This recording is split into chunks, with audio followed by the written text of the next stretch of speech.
When I decided on making these new videos, I swore to myself that I would no longer go into a video, or a game for that matter, as a means to easily dunk it for views. Now, Call of Duty is an easy franchise to dunk on, as everyone knows. So while I was playing the Vanguard beta, I decided on not wasting my breath repeating the same takes that everyone probably on your timeline or your YouTube recommendations has already said. So instead, here are some small details I noticed playing the Call of Duty Vanguard beta.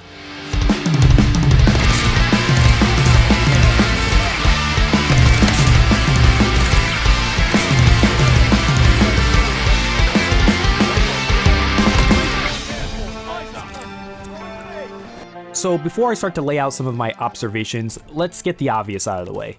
Vanguard is the next Call of Duty game coming out on the Modern Warfare 2019 engine. While its previous game Cold War ran on an updated Black Ops 4 engine, Vanguard is the first game we've seen using all the bells and whistles established by Infinity Ward, and in my opinion, its biggest change to the series since Advanced Movement. Obviously, this means that Call of Duty Vanguard's design layout is almost identical to Modern Warfare's in many ways. So, on the surface, one could say that if you were a fan of Modern Warfare 2019, you may be a fan of Vanguard, or dislike it if you didn't like the mechanical changes Modern Warfare brought to the franchise.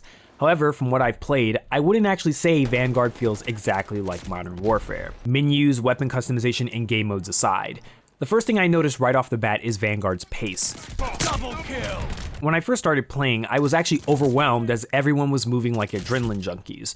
What I didn't know at the time was that I was playing in Blitz, a new sub-playlist system that Sledgehammer has implemented. While Vanguard's playlist system holds everything you know, TDM, Domination, Kill Confirm, Search and Destroy, and 2 new game modes, Champion Hill and Patrol, there are new subcategories to each of them. These new subcategories are game pacing options that manipulate the player count for the games you play. They range from a more slowed down intimate tactical setting, which slows down the time of engagements, allowing for more breathing room and time to methodically move around the map. The second is Assault, which is labeled as a new balanced combat pacing. This feels like a nice balance between not seeing an enemy every second, but still being able to pop off and get a nice double and triple kill. The final one is the one that I've already noted, Blitz, which is a high action frenetic paced experience. This feels like playing Ground War and everyone's playing on shipment. Which leads me to my second observation of note, the maps. So the maps, at least from this beta selection, are pretty good in my opinion. While the blockout of these maps remind me a little bit of highlights from previous Call of Duties, at least these maps flow well and seem to promote good player movement from one point of the map to the other. Hotel Royale has verticality, which we don't see that often in Call of Duty, where you can shoot down onto the floor below and jump enemies by surprise, creating cool action hero moments. Gavutu is a jungle map that is more on the bigger side, but has some interesting flanks within the battleship and feels pretty good with bigger player counts. Red Star is probably the biggest map that reminds me a lot of Block from Call of Duty 4 Modern Warfare. There's a plaza in the middle of the map with a lot of cover that allows players to move between 3 primary buildings, 2 of which have 2 floors. This map feels great for snipers and long-range engagements, while inside the buildings encourages close combat with SMGs and shotguns. Finally, the newest map of the beta, Eagle's Nest, reminds me a lot of the level design blockout of Hijacked from Black Ops 2. With 3 primary lanes and smaller flanking routes in between them, this map is by far the smallest of all the maps in the beta and feels like Vanguard's Nuketown. This map feels great with tactical and assault, but with Blitz it can feel a little bit overwhelming on this map. And while playing on Eagle's Nest, it made me wonder if the devs ever considered perhaps keeping certain maps within certain combat paces. From my experience, a map like Red Star on Tactical may feel a little bit too big and empty, leading to matches taking their entire match time to complete, especially on Kill Confirmed, while others like Eagle Nest feel a little bit too congested if there's 40 people trying to kill each other on it.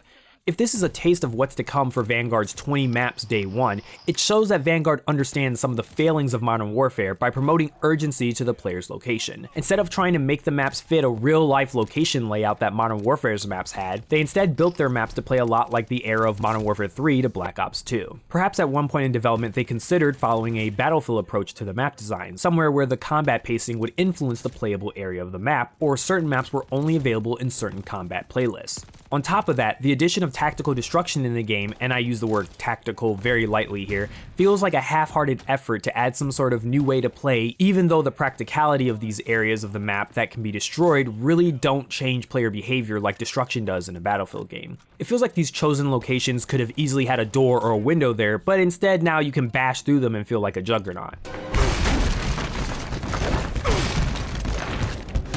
Perhaps tactical destruction was a way to fix the issue that Modern Warfare had with people abusing doors and creating different ways of escaping a building or entering into one. Oh yeah, and I almost forgot one other small thing that's in this game, blind firing. Now, this new mechanic allows you to basically shoot your gun from the hip around a corner.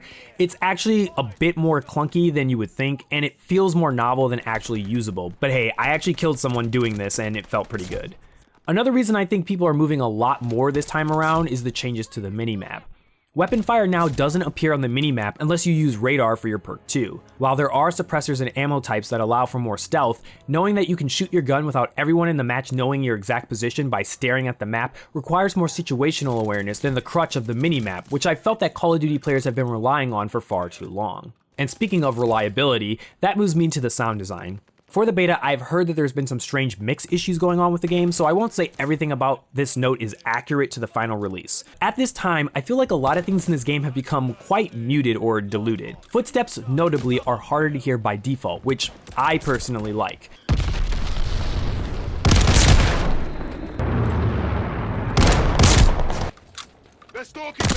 This brought me to notice something brand new. Now, I don't think the last two Call of Duties that have come out have had this level of enhanced battle chatter. If you don't know, battle chatter is basically voice lines where your character makes a reaction to a certain event, like getting kills, almost dying, reloading, and so forth. We're closing in.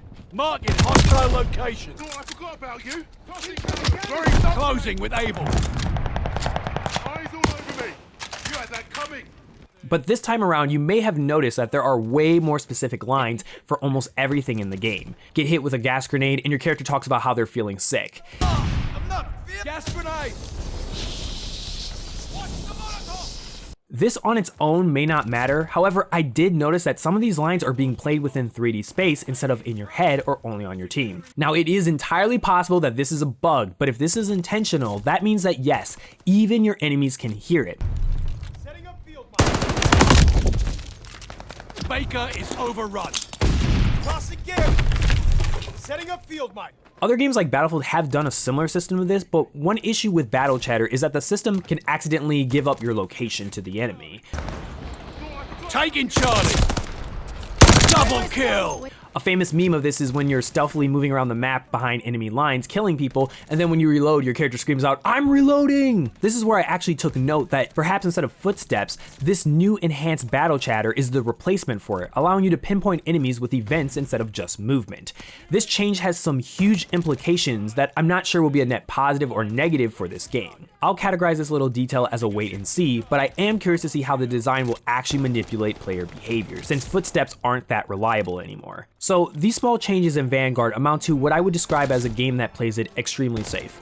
I do believe that these changes do make Vanguard a more enjoyable multiplayer experience than Modern Warfare 2019, but at the cost of a game that leaves me feeling very indifferent about it. Perhaps for the full release, its campaign or additional modes will allow Vanguard to have its own identity. But hearing from the voice chat of people I'm playing besides in a match, it seems that many have already decided if they care or not.